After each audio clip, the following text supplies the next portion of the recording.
हम पढ़ रहे हैं वैल्यूएशन ऑफ गुडविल और हमारी मेथड है, पहली मेथड है एवरेज प्रॉफिट मेथड। ठीक है, आज हम मिलाते हैं उदाहरण नंबर 11। देखो, calculate goodwill of a firm on the basis of 3 years purchase of the weighted average profit of last 4 years। यानी पिछले जो 4 सालों का प्रॉफिट है उनका वेटेज एवरेज निकालना है, फिर 3 years परचेज गुणा 3 years परचेज करना है गुडविल की कैलकुलेशन के लिए। The profit of last 4 years 2012 का है, देखो 20,200, 2013 का है 24,800 और 2014 का है 20,000 और 2015 का है 30,000। ठीक है, और the weightage assign to each year 2012 का 1 वेटेज देना है, 2013 का 2 देना है, 2014 का 3 वेटेज देना है, 2015 का 4 वेटेज देना है। ठीक है, यानी 4 सालों का प्रॉफिट दे रखा है, वेटेज एवरेज निकालना है, फिर उनको गुणा 3 करना है। ठीक है, अब देखो, you are supplied with the following information. ये कुछ इंफॉर्मेशन दी है, इनको आपको ध्यान में रखना है। पहली है on September 1, 2014 a major plant repair was undertaken for ₹6,000 which was charged to revenue. ये कह रहा है कि 1 सितंबर 2014 को 6,000 रुपये में एक बड़ा प्लांट रिपेयर किया गया, जिसको इसने एज ए रेवेन्यू चार्ज कर लिया, लाभों में से कम कर दिया। ठीक है, the said sum is to be capitalised for goodwill calculation subject to adjustment of depreciation of 10% per annum और रिड्यूसिंग बैलेंसिंग मेथड। यानी 1 सितंबर 2014 को 6,000 रुपये में बड़ा प्लांट रिपेयर किया गया और इसको खर्चा मानकर 2014 का लाभ कम कर दिया।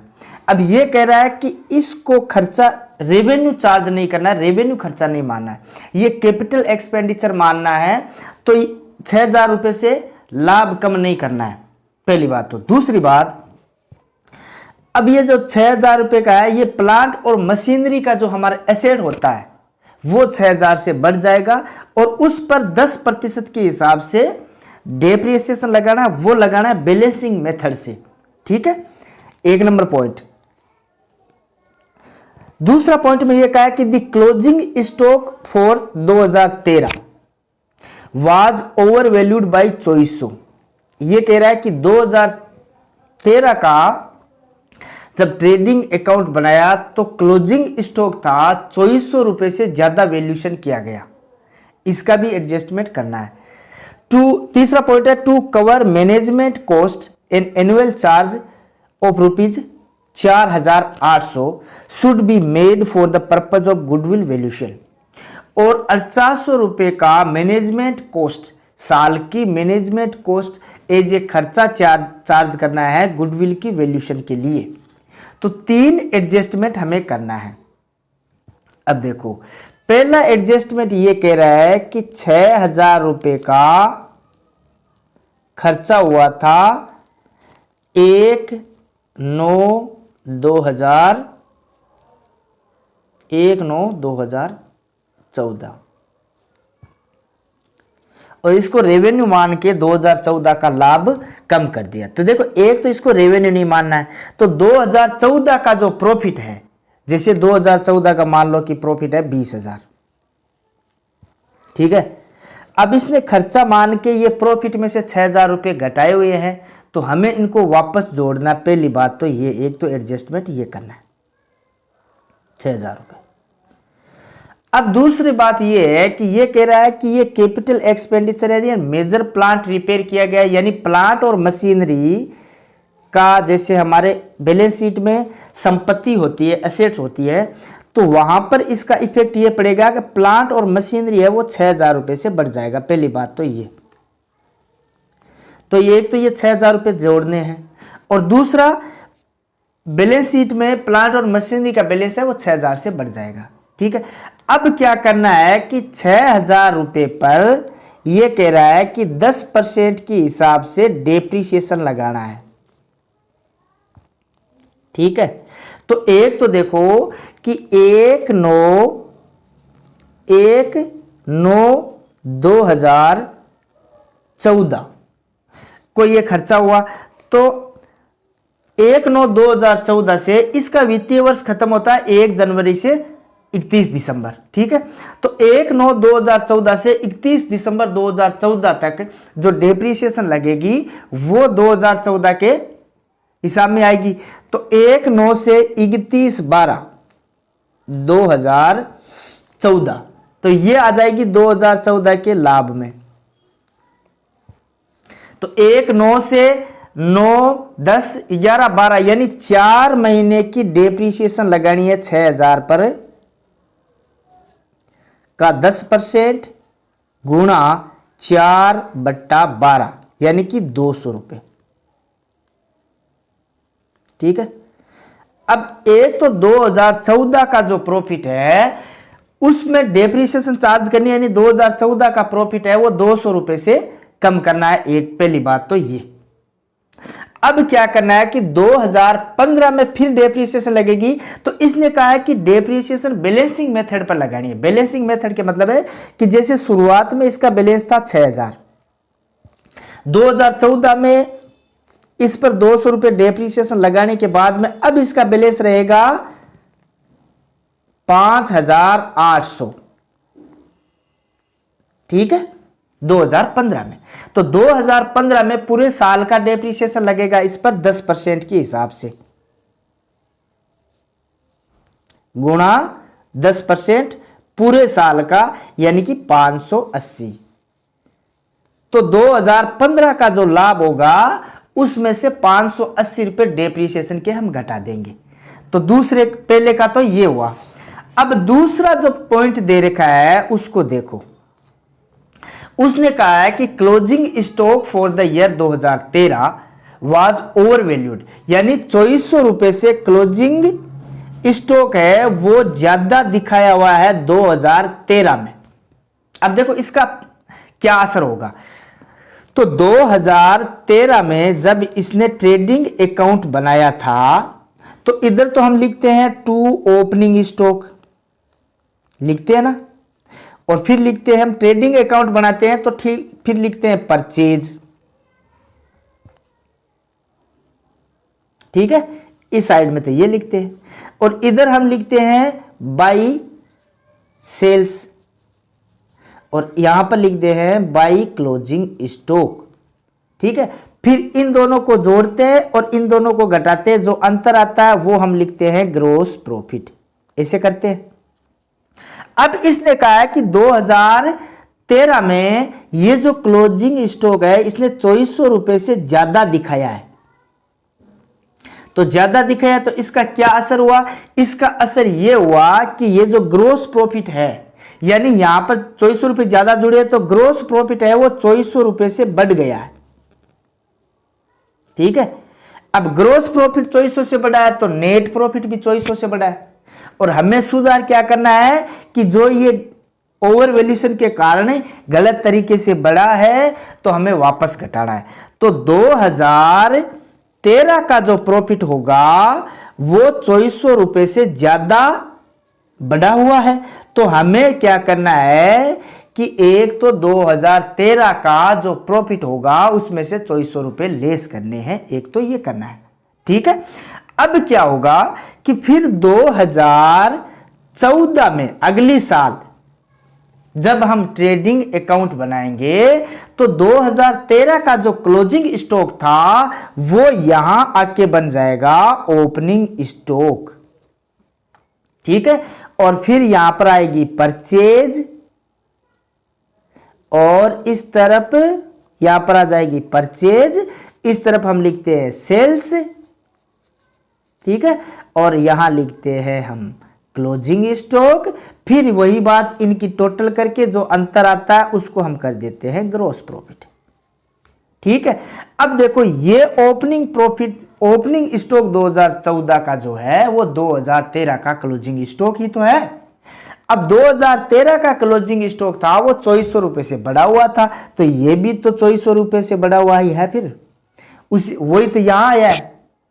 तो इसका असर यहां पर क्या होगा कि ये जो ग्रोस प्रॉफिट है वो 2400 रुपए में कम हो जाएगा, यानी कि यहां पर 2400 रुपए गलत तरीके से बढ़े हुए हैं, और इसका असर यह होगा कि ग्रोस प्रॉफिट जो है वो 2400 रुपए से अब कम हो जाएगा।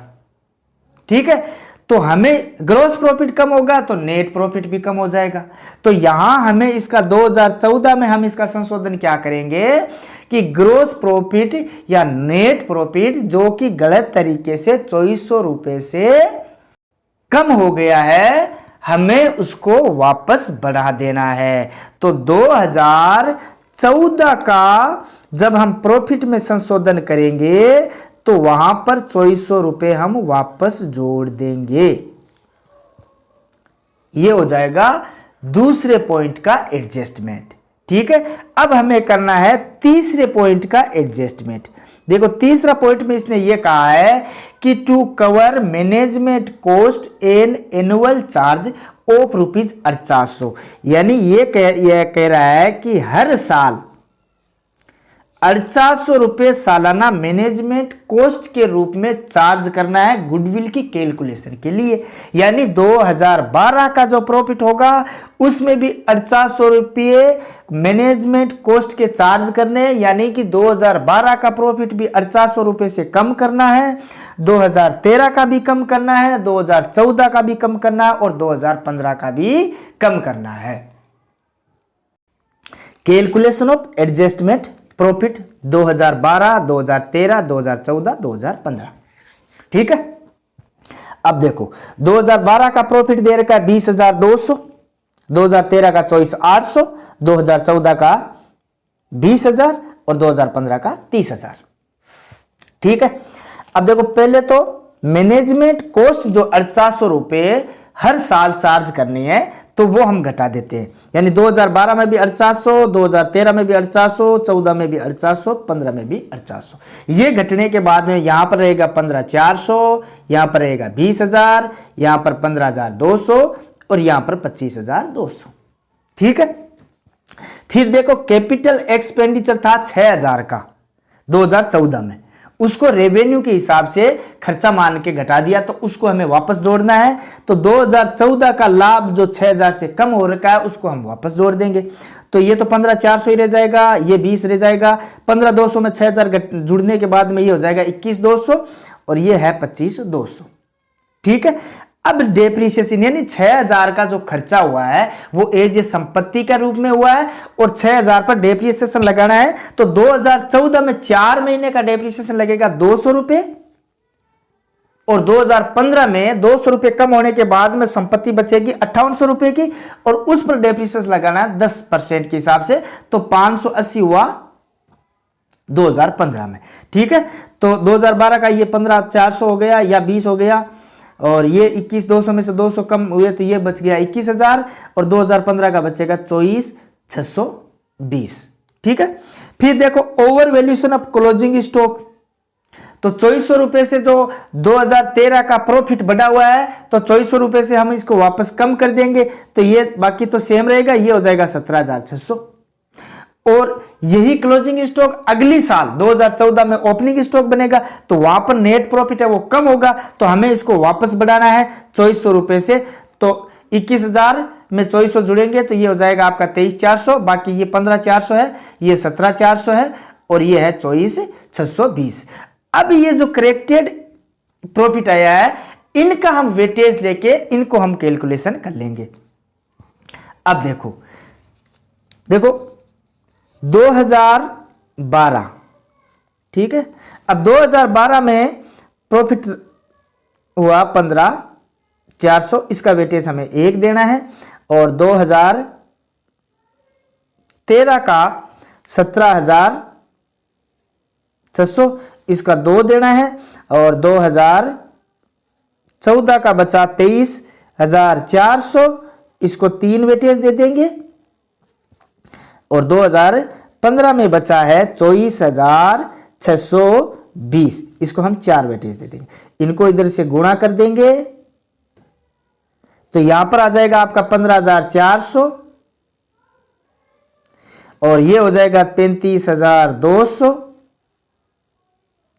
और ये हो जाएगा 70,200 और ये हो जाएगा 94,480, 94,480। इसकी हम टोटल करेंगे तो ये आएगा आपके 219,280 और इनकी टोटल हुई 3 3 6 4 10, तो ये हो जाएगा 10। ठीक है, अब देखो 219 टोटल कितना आया, 2,19,280 भाग 10, तो ये हो जाएगा आपका 2,21,928 और number of years of purchase कितना है, 3 साल, तो इसको हम गुणा 3 कर देंगे तब गुडविल की वैल्यूशन आ जाएगी 65,784। ठीक है, तो ये मेथड थी एवरेज प्रॉफिट मेथड यानी पहली मेथड। इसके आगे की मेथड होगी सुपर प्रॉफिट मेथड, वो हम इसके अगले वीडियो में पढ़ेंगे। ठीक है।